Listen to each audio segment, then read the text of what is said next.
السلام علیکم ورحمۃ اللہ وبرکاتہ۔ بسم اللہ الرحمن الرحیم، نحمده ونصلی علی رسولہ الکریم، اما بعد فاعوذ باللہ من الشیطان الرجیم، بسم اللہ الرحمن الرحیم۔ وقلنا یا آدم اسکن انت وزوجک الجنة وکلا منها رغدا حیث شئتما ولا تقربا هذه الشجرة فتكونا من الظالمین۔ صدق اللہ العظیم۔ آج ہم سورۃ البقرہ کی آیت نمبر 35 سے ابتدا کریں گے۔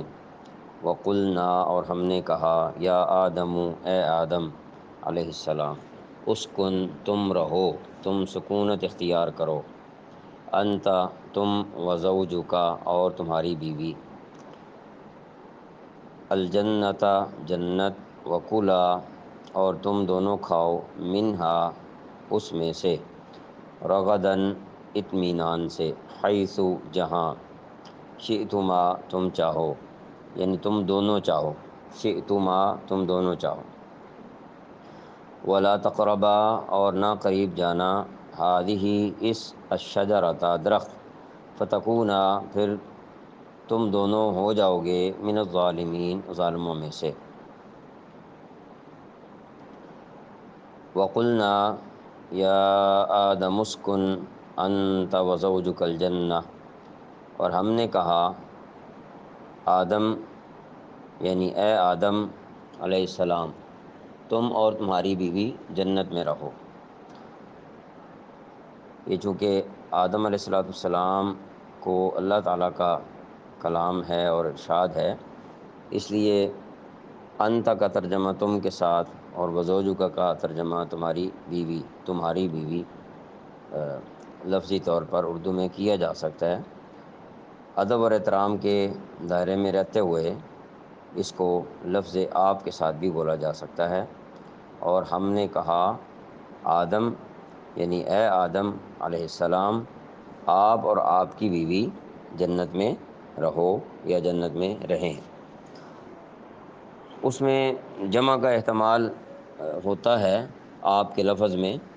اور تم کے اندر جمع کا احتمال نہیں ہوتا، یعنی احتمال سے مراد یہ ہوتی ہے کہ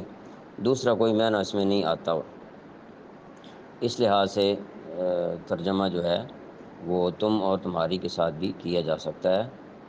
ادباً آپ اور آپ کی بیوی کہہ سکتے ہیں۔ وَكُلَا مِنْهَا رَغَدًا حَيْثُ شِئْتُمَا، اور اس میں سے جہاں سے چاہو جی بھر کے کھاؤ۔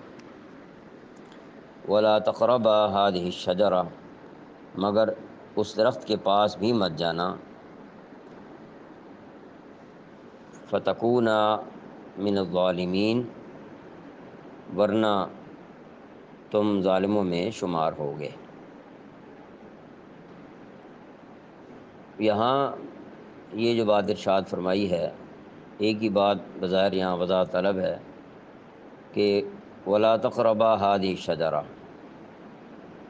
مگر اس درخت کے پاس بھی نہ جانا۔ اللہ تعالیٰ نے حضرت آدم علیہ السلام کو سکونت اختیار کرنے کا حکم فرمایا، اور آپ کی بیوی کو بھی، کہ جنت میں آپ رہیں اور وہاں سے خوب جی بھر کے کھائیں پئیں، اور ایک چیز سے منع فرمایا کہ درخت کے قریب نہ جانا۔ اب یہ جنت کون سی تھی؟ آیا یہ وہی جنت ہے جس کے بارے میں یہ آتا ہے کہ اللہ تعالیٰ نے اعدت للمتقین، متقین کے لیے تیار کی ہوئی ہے، یعنی جب لوگ دنیا سے واپس چلے جائیں گے اور حساب و کتاب ہوگا، پھر جو کامیاب ہوں گے ان کو جنت میں بھیجا جائے گا۔ آیا یہ وہ جنت ہے؟ یہ کوئی اور جنت تھی جس کے اندر اللہ تعالیٰ نے ان کو بھیجا تھا؟ تو اسی طرح یہ کون سا درخت تھا؟ تو یہ جو دونوں سوالات ہیں، کون سی جنت، کون سا درخت، چونکہ قرآن کریم نے بالکل دو ٹوک لفظوں میں اس کی وضاحت نہیں فرمائی، اس لیے ہماری رائے میں، چونکہ ہم قرآن کریم سے تذکیر کا پہلو، نصیحت حاصل کرنے کا پہلو لینا چاہ رہے ہیں، جیسا کہ شروع میں عرض کیا تھا، اس لیے اس ڈھونڈ میں جانے کی ہمیں فی الحال ضرورت نہیں ہے۔ ان دونوں چیزوں کے بارے میں مفسرین کرام کی کئی آراء اور دیگر دلائل بھی سامنے آتے رہتے ہیں، جب ضرورت پڑے تو ان کو پھر دیکھا جا سکے گا۔ تو اس لیے آئندہ کے لیے بھی ایک اصول اور ضابطہ ہماری طرف سے ہم کوشش کرتے ہیں، آپ حضرات بھی ذہن میں رکھیے گا کہ جن چیزوں کی قرآن کریم نے خود کوئی دو ٹوک لفظ میں وضاحت نہیں فرمائی ہے، تو اس سے مراد یہ ہوتی ہے کہ وہاں پر اگر اس کی ڈھونڈ نہ بھی کی جائے تو تب بھی بات وہاں سمجھ آتی ہے، قرآن کریم سے جو سبق ملتا ہے وہ وہاں سے ضرور حاصل ہو جاتا ہے۔ لہذا ہمیں اس کے پیچھے پڑے رہنے کی کوئی ضرورت نہیں ہے، بلکہ اس سے جو مقصد حاصل ہوتا ہے وہ مقصد ہم حاصل کر لیں۔ اب اگر ہم اس آیت مبارکہ پہ غور کریں تو ہمیں جو بات خلاصے کے طور پہ سمجھ آتی ہے وہ یہ ہے کہ اللہ تعالیٰ نے حضرت آدم علیہ السلام کو حکم دیا کہ آپ اور آپ کی زوجہ جنت میں رہیں اور وہاں سے کھائیں پئیں۔ ایک تو رہنے کا حکم دیا اور ایک جو ہے رزق کی فراوانی کا حکم دیا کہ ٹھیک ہے رزق فراوان ملے گا آپ کو، آپ جتنا بھی اس میں سے جو طلب ہو، جب طلب ہو، جو جتنا کھانا چاہیں، استعمال کرنا چاہیں کر سکتے ہیں، لیکن ایک چیز کی ممانعت فرما دی کہ اس درخت کے قریب نہیں جانا، یوں کہہ لیں کہ فلاں درخت کے قریب نہیں جانا۔ اب اگر اس درخت کے قریب چلے گئے تو پھر آپ کا شمار ظالموں میں ہوگا۔ تو یہاں پر ایک بات یہ بھی بڑی اہم ہے، سمجھنے والی ہے کہ اللہ کریم کے جو الفاظ ہیں اپنے انبیاء علیہ السلام کے حوالے سے، ان الفاظ کا ترجمہ اردو میں ہم جو بھی کر رہے ہوتے ہیں، جو اردو زبان کے دائرے میں آ سکتے ہوتے ہیں، تو اس سے مراد اللہ تعالیٰ کا اور اس نبی علیہ السلام کا جو اپنا مقام ہوتا ہے وہ اس درجے کے الفاظ ہوتے ہیں۔ اب اردو بعض اوقات ان الفاظ کو اس درجے پہ ادا نہیں کر سکتی، ان کا مفہوم ادا نہیں کر سکتی، تو یہ اردو کا قصور ہے۔ ہمیں جو کہ اس سے مفہوم لینا ہوتا ہے، مجبوری ہوتی ہے، اس لیے وہ مفہوم لیا جاتا ہے، لیکن ساتھ یہ وضاحت کر دینا میں اپنی طرف سے ضروری سمجھتا ہوں کہ انبیاء علیہ السلام کی جتنے بھی واقعات آئیں گے، جیسے آگے بھی آدم علیہ السلام کے واقعات آئیں گے، یہ تو ابتدائی بات ہے کہ فرمایا فتکون من الظالمین، آپ ظالموں میں سے ہو جائیں گے۔ تو یہ جب ایک ہستی کو اللہ تعالیٰ نے اپنا نبی چن لیا ہے تو نبوت تو چناؤ والا مقام ہوتا ہے، کسبی تو ہوتا نہیں ہے کہ خود بندہ کوئی محنت کر کے تو اللہ کی عبادت کر کے نبی بن جائے۔ تو جب ایسی بات نہیں ہے تو اللہ تعالیٰ کے وہ خود چنے ہوئے ہیں، تو پھر یہ جو فرمایا فتکون من الظالمین، تو کہ آپ ظالموں میں سے ہو جائیں گے، اب لفظ اردو میں تو یہی بولا جائے گا، لیکن یہ ہے کہ اس سے ان کا مقام و مرتبہ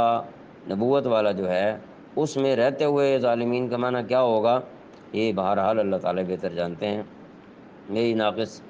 رائے تو اس بارے میں یہ ہے کہ جہاں پر قرآن کریم میں گفتگو آئے،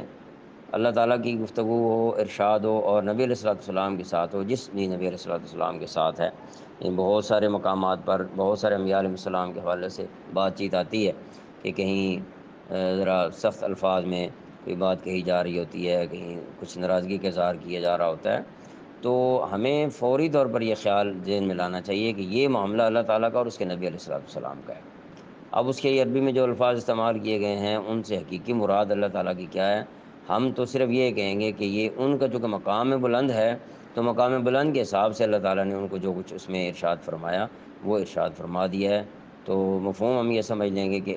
اس موقع پر اللہ تعالیٰ نے اس انداز میں آپ کو بات فرمائی کہ یہ فلاں اچھا ہوا ہے، فلاں اچھا نہیں ہوا، یا اس طریقے سے کچھ مفہوم ہم اخذ کر سکیں گے، کیونکہ ہمارے لیے ان کا مقام و مرتبہ وہی ہے کہ جو اللہ تعالیٰ نے بنایا ہے، کہ جو اللہ تعالیٰ کے نبی ہیں وہ بعد والوں کے لیے یعنی امت کے لیے یا انسانوں کے لیے ان کا مقام اتنا بلند ہے کہ کوئی بھی اس قسم کا لفظ جو ہمارے ہاں کسی کم ترین معنی کے اندر بولا جاتا ہو، حقیر معنی کے اندر بولا جاتا ہو، ہم بہرحال کم از کم ان کی ذوات عالی جو ہے، ان کی جو شان ہے، ہم ان کا ادب احترام جو ہمارے لیے ہے اور اللہ تعالیٰ نے قائم فرمایا ہے، تو ہم اس کے بارے میں وہ کم ترین لفظ جو ہے اس مفہوم میں نہیں لے سکیں گے، بھلے اردو زبان کی یا کسی اور زبان کی مجبوری کی وجہ سے اس لفظ کو جیسے بھی استعمال کر لیا جائے۔ یہ یہاں پر میں نے تھوڑی سی بات وضاحت سے اس لیے کی ہے کہ بعض اوقات گفتگو کے دوران جیسے میں نے ذکر کیا کہ تم اور تمہارا کا لفظ استعمال ہوتا ہے، تو یہ اللہ تعالیٰ کا ارشاد ہوتا ہے، وہ اپنے نبی علیہ السلام سے بات کر رہے ہوتے ہیں، تو اللہ تعالیٰ تو جن الفاظ سے چاہیں بیان فرما سکتے ہیں۔ تو لیکن جب ہم اپنی طرف سے اگر وضاحت میں جب بات کر رہے ہوتے ہیں تو ہم اسی تم کو جو ہے وہ آپ کے ساتھ بدل لیتے ہیں، کہ ہم جب بات کر رہے ہیں ان کا تذکرہ کر رہے ہیں تو ہم آپ کے ساتھ کر لیتے ہیں۔ تو اگر کبھی آیت کا ترجمہ کرتے ہوئے تم اور تمہارا یا تمہاری کا لفظ آ جائے تو یہ چونکہ اللہ تعالیٰ کا کلام ان کے لیے ہوتا ہے تو پھر اس میں ہماری طرف سے کوئی گستاخی کا پہلو نہیں نکلتا، ہم اللہ تعالیٰ کے کلام کا ایک دوسری زبان میں ترجمہ کر رہے ہوتے ہیں۔ لہٰذا یہ ادب احترام کا دائرہ جو ہے یہ بہرحال ہمیں امت کو ملحوظ رکھنا ہوگا۔ جہاں جہاں بھی قرآن کریم میں اس طرح کی بات آئے گی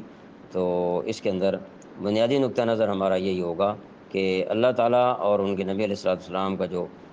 اپنا تعلق ہے، اس تعلق کی بنا پر جو بھی الفاظ قرآن کریم استعمال کرتا ہے اور اردو زبان میں اس کے جو بھی محدود لفظ ہیں محدود معنی کے ساتھ وہ استعمال کرنا تو ایک مجبوری ہے، لیکن ہمارے نزدیک ہمارا جو رشتہ ہے ان کے ساتھ وہ یہ ہے کہ ہم ان کے ماتحت ہیں، ہم ان کی امتوں میں آتے ہیں، خواہ وہ پہلے زمانے کی امتیں تھیں یا ہم آج کے زمانے کی امتی ہیں نبی علیہ الصلوۃ والسلام کے، تو ہمارے لیے جو ہے وہ بہرحال ان کا مقام جو ہے وہ نبوت والا ہے۔ تو اس لیے ہم بہت محتاط لفظوں کے ساتھ جو ہے ان حضرات کا اور ان ہستیوں کا ذکر کریں گے۔ تو آج کچھ اس میں قدر وضاحت زیادہ کی گئی ہے، وجہ اس کی یہ ہے کہ اس طرح کی بات اگر آئندہ بھی آئے تو ہمیں ہمارے اندر یہ مضمون جو ہے ہمارے ذہن میں بیٹھا ہوا ہونا چاہیے۔ اللہ تعالیٰ ہمیں عمل کرنے کی توفیق عطا فرمائے۔